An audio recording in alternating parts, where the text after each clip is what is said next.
سلامونه او نیکې هیلې هیلهمند یم چې جوړ او روغ به یاست. نن یو تر ټولو مهمه موضوع تاسو ته وړاندې کوم. ډالر.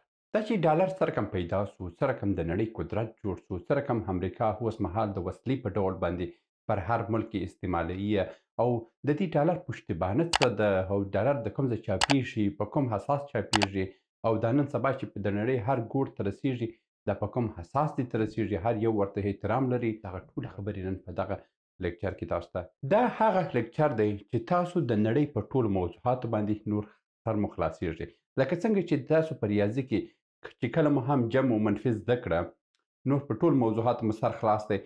که په ډالر باندې پوه سوئ نو د دې دنیا په ټولو حالاتو باندې تاسو سر خلاصیږي. نن زه پر دغه باندې خبرې کوو چې ډالر څه دی او څه رقم را پیدا سو او څه رقم نن سبا امریکا یې د وسلې په ډول باندې په هر ملک باندې استعمالوي او ولې چین، روسیه، برازیل، سعودي عربستان، ایران او همداسې ډیر نور ملکونه غواړي چې آهسته آهسته ډالر د نړیوال اعتباره وغورځوي او د ځان لپاره یو بله کرنسي د بریکس په نامه باندې دوی اعلان کړي. نن پر دغه باندې خبرې کوو او تر اضافي خبرې تیریږو. یو یادونه کوم، په لومړي ځل د یوټیوب ماستر کورس په پښتو ژبه جوړ شوی دی. که تاسو پر یوټیوب ته علاقمندي لرئ او یوټیوب چینل ځان ته جوړوئ نو لینک یې تاسو ته دلته پرېږدم، دا کورس وګورئ، انشاءالله تاسو سره ډیره مرسته. د تاریخ په اوږدو کې راکړه ورکړه وه او دا راکړه ورکړه د تاریخ په اوږدو کې په بیلابیل ډولونه وه. مخکې دا راکړه ورکړه چې وه دا په جنس پر جنس باندې وه، خو ستونزې هغه وخت پیدا سوه چې نړیوال ترانسپورت پیدا سو، نړیوال سوداګري پیدا سوه او هیوادونه جوړ سوه، قانونونه جوړ سوه. نو بیا هلته چې دا ټوله قانونونه او دا سیمې هیوادونه جوړ سوه نو دلته خنډونه هم جوړ سوه. یو هیواد کس بل هیواد ته راتلی، بیا د یو هیواد څخه بل هیواد ته تجارت مشکل و. یا پخوا چې هره سیمه وه په هماغه سیمه کې هماغه سیمه نه هیواد و نه قانون و هیڅ شی نه وي، خو چې وروسته دا قانون سو، هیوادونه سوه، دلته هر څه بدل سوه.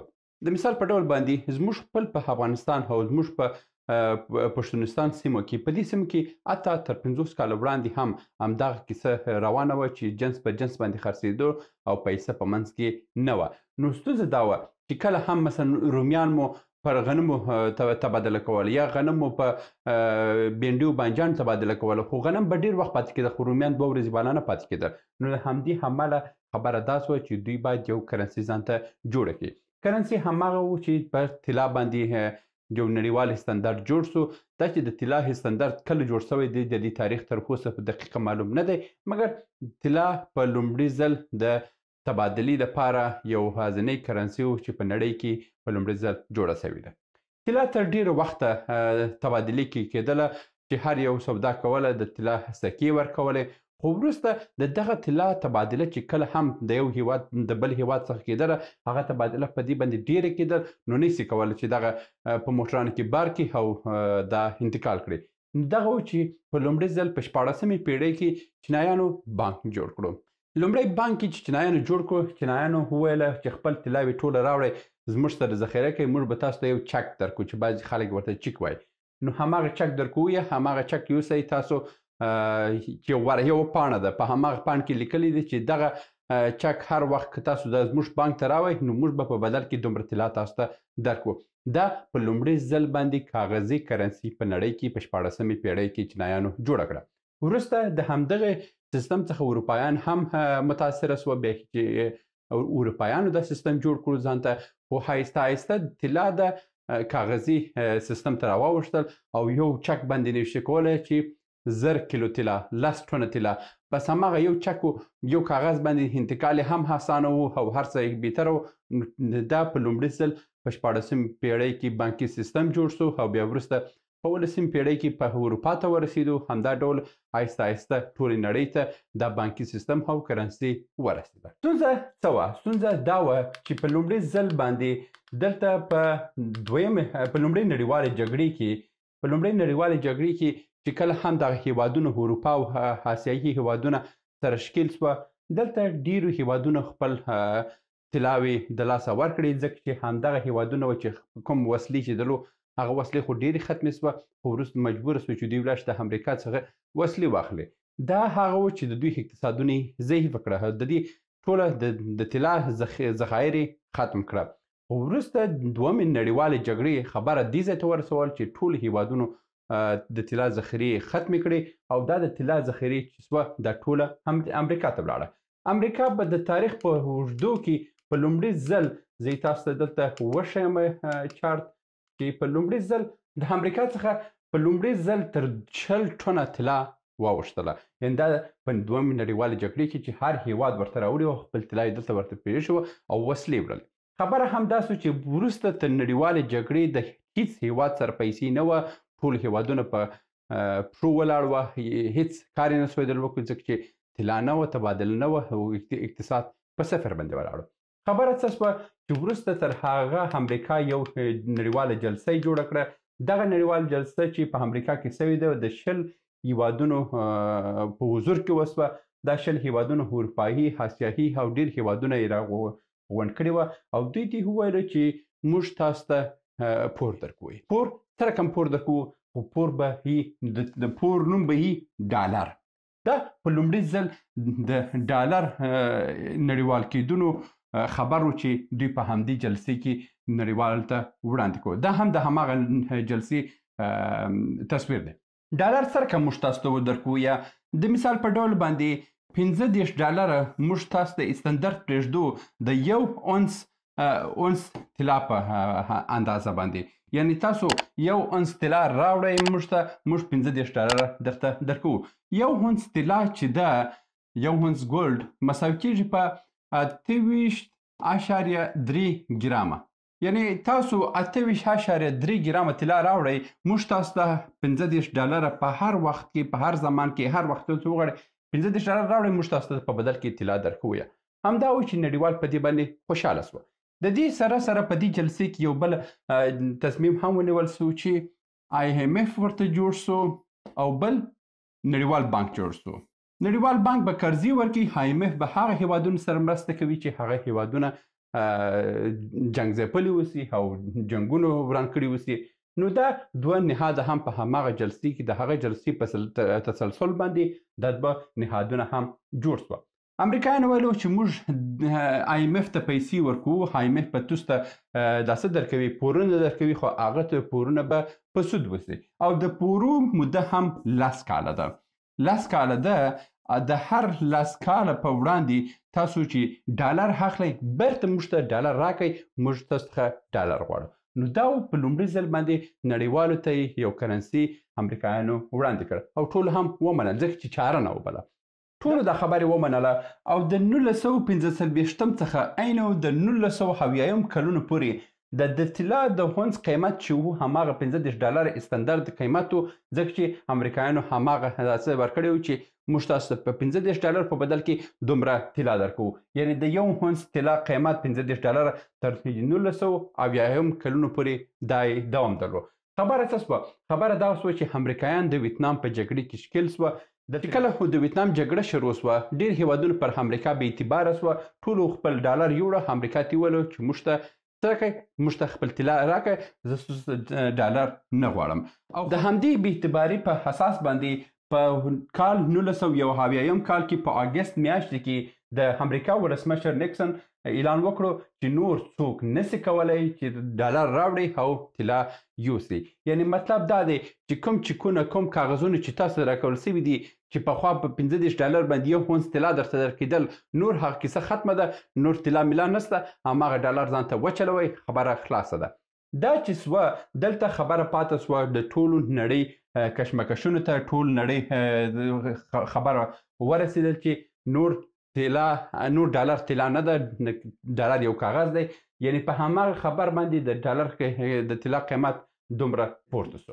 دا هماغه پیک دی چې د 20 ټنه طلاو څخه خبره دا ده چې د ویتنام جګړه شروع سوه په 1970 کال کې ټول هیوادونو خپل ډالر راوړه، طلا یې ترې اخیستله چې بیا وروسته امریکا خپل ډالر طلا ورباندې برکړه او دغسې کاغذ پاته سو.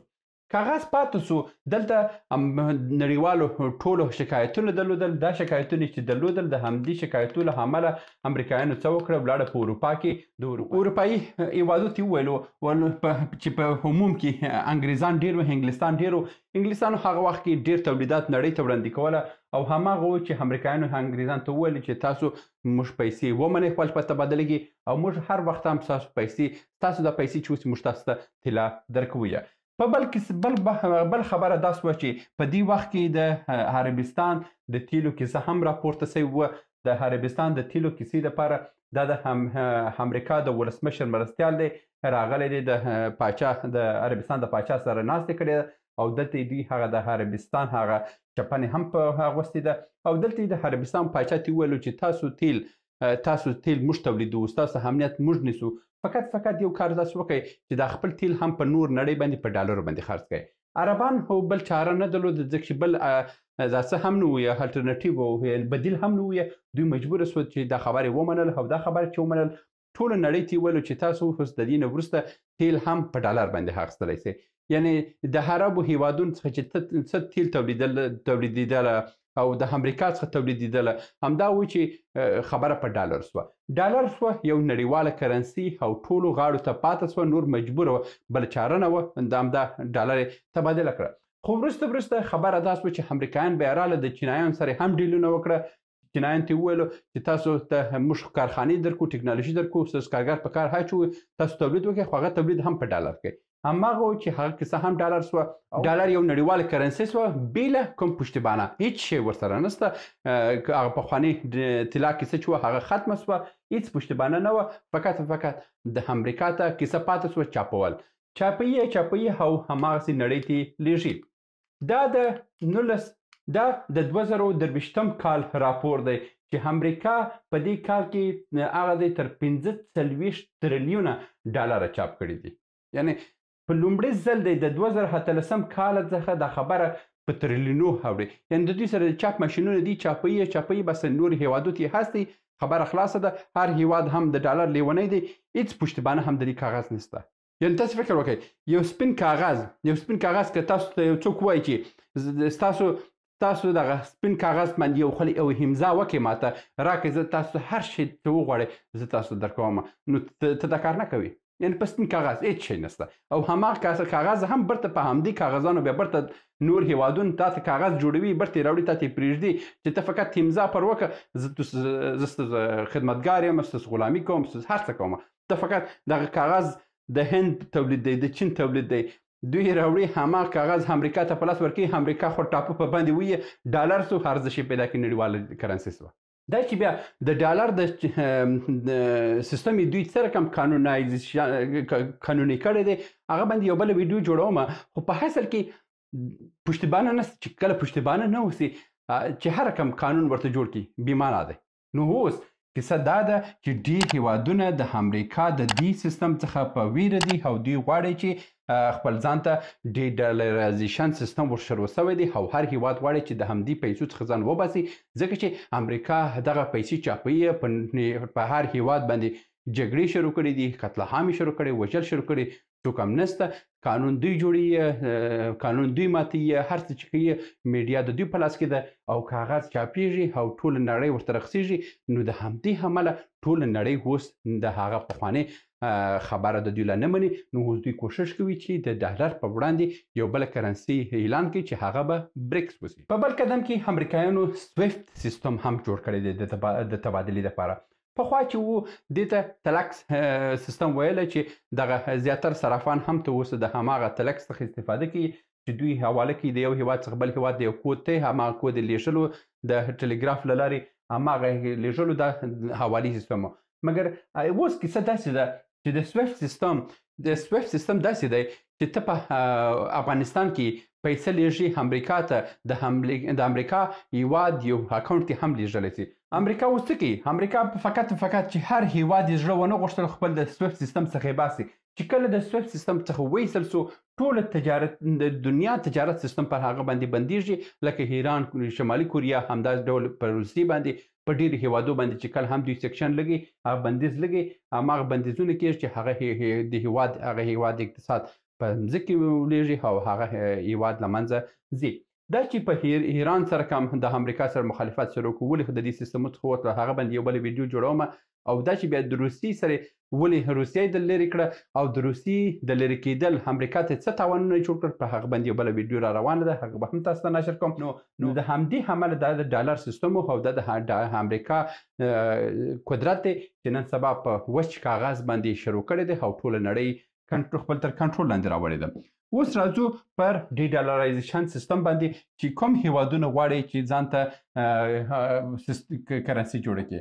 دلته چې هر ځای هم تاسو په ګوګل کې سرچ کړئ ډي ډالرایزیشن په نامه باندې ډېر مقالې لیکل شوي دي او ډېر هیوادونه هم دوی غواړي چې آهسته آهسته خپل ځانونه د ډالر څخه وباسي. په لومړي ځل د ډالر څخه چې ځان وایستلو هغه روسیه وه. روسي هیواد خپل ټوله د اوکراین د جګړې وروسته چې کله هم پر دوی باندې بندیزونه ولګول سوه روسانو ویل چې موږ د دې نه وروسته هېڅ په ډالر نه غواړو موږ ته فقط فقط ین راوړئ او د هغه نه وروسته همداسې چې راسي سعودي عربستان چې هغه هیواد چې ډالر یې نړیواله کرنسي کړو هماغه عربستان هم د دې په ضد باندې پاچیکې پورته کړې چې موږ نور ډالر نه غواړو موږ خپل تبادله په ین باندې کوو. او په یاد ولرئ چې په لومړي ځل باندې صدام دا کار وکړ چې د ډالر په ضد باندې ولاړ سو. هماغه چې خپل لومړی تجارت چې د ډالر څخه په یورو باندې بدل کړو هماغه چې ډالر صدام حسین اعدام سو او خپل سر یې وخوړل. بیا وروسته تر هغه قذافي دا کار وکړو چې موږ باید د افریقا دپاره خاصه کرنسي ولرو او یا به په طلا باندې تبادله وکړو. هماغه چې قذافي بیچاره هم خپل سر وخوړلو. اوس هر هیواد چې د امریکا په د ډالر پر وړاندې پورته کېږي معنا دا ده چې هغه د امریکا پر وړاندې پورته کېږي.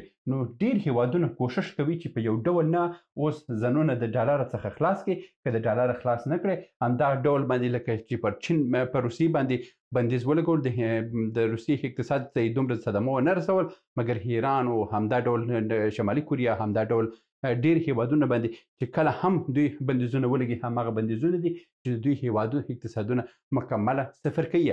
نو د همدې امله خبره اوس راغلې ده ډي ډالرایزیشن ته. اوس 8 هیوادونو خپل تصمیمونه نیولي دي چې موږ نور داسې نه کوو.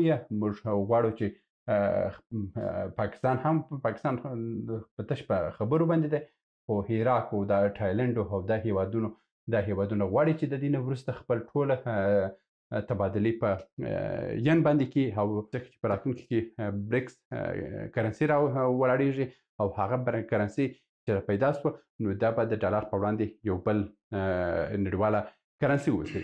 لکه څنګه چې ما تاسو ته په تیرو لیکچرو کې هم ویلو چې دا جګړه چې نن سبا ده په نړۍ کې هماغه د ین او د ډالرو جګړه ده چې اوس د بریکس او د ډالرو جګړه شروع شوې ده چې آهسته آهسته دغه هیوادونه اوس غواړي چې دا څه شروع کړي.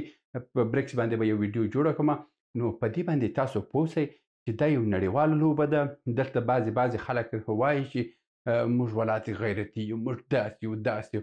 په دې نړیوالې لوبې کې غیرت میرت نشته. که څوک اضافه خبره وکړي په دې سر باندې بې 250 تیاره راوړي په سر کې ولي خلاص نه د غیرت خبره شته نه د زور خبره شته هېڅ شی نشته. فقط هغه څوک په دې دنیا کې مخکې دی چې عقل ورسره وسري فهم ورسره وسي او تحصیل ورسره وسي. همدا د خېټې بادو خبرې اوس هېڅ فایده نه کوي چې موږ به داسې وکړو موږ به داسې وکړو. دا خبرې نشته. اوسنۍ زمانې کې خپل د ماښام ډوډۍ خپل په عقل پیدا کړه. که په زور یې غواړې د زور کار په دې نړۍ کې نشته. زور کار به ته څه کوي؟ ته به خپل په ورور باندې خپل په مور او خور په دې بشارکیانو باندې ته به زور چلولی سي مګر په نړیواله باندې هېڅوک زور نسي چلولی. زور اوس نن سبا د چین سره دی د روسیې سره دی د امریکا سره دی. دا درې هیوادو سره دی او تاسو فقط سیاست وکړئ او د دې هیوادو سره خپل هندواري جوړ کړئ او ملکونه وژغورئ د دې بدبختۍ څخه.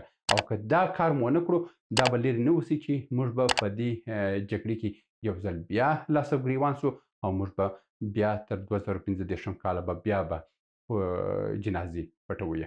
راتلونکي ویډیو پر 40,000 مدرسو باندې ده چې په افغانستان کې 19,000 مدرسې جوړې شوي دي او تر 2015 کاله به 40,000 مدرسې جوړېږي او دا چې هر مدرسې ته لیلیه ورکول کېږي د هر کس لپاره خوراک ورکوي، پوشاک ورکوي او 24 میلیون ډالر هم چې راځي همدې مدرسو کې استعمالیږي. د دې مدرسو عاقبت به زموږ دپاره څه وسي، دا په راتلونکي ویډیو کې تاسو ته وایم او دا ویډیو ته منتظر اوسئ. دا ویډیو ستاسو دپاره هم ډیره مهمه ده. په آخر کې تاسو ته بیا وایم چې په دغه چینل کې چې څه خبرې سوي دا ټول تحقیقات دي او د دې تحقیقاتو په وړاندې ما پیسې مصرف کړي دي او دا په وړیا ډول باندې نه راځي. نو ستاسو څخه زه هیله کوم چې دغه ویډیوګانې وګورئ او تر نورو دوستانو هم دا د نن ورځې ویډیو تر بیا مو په الله سپارم. ښې چارې.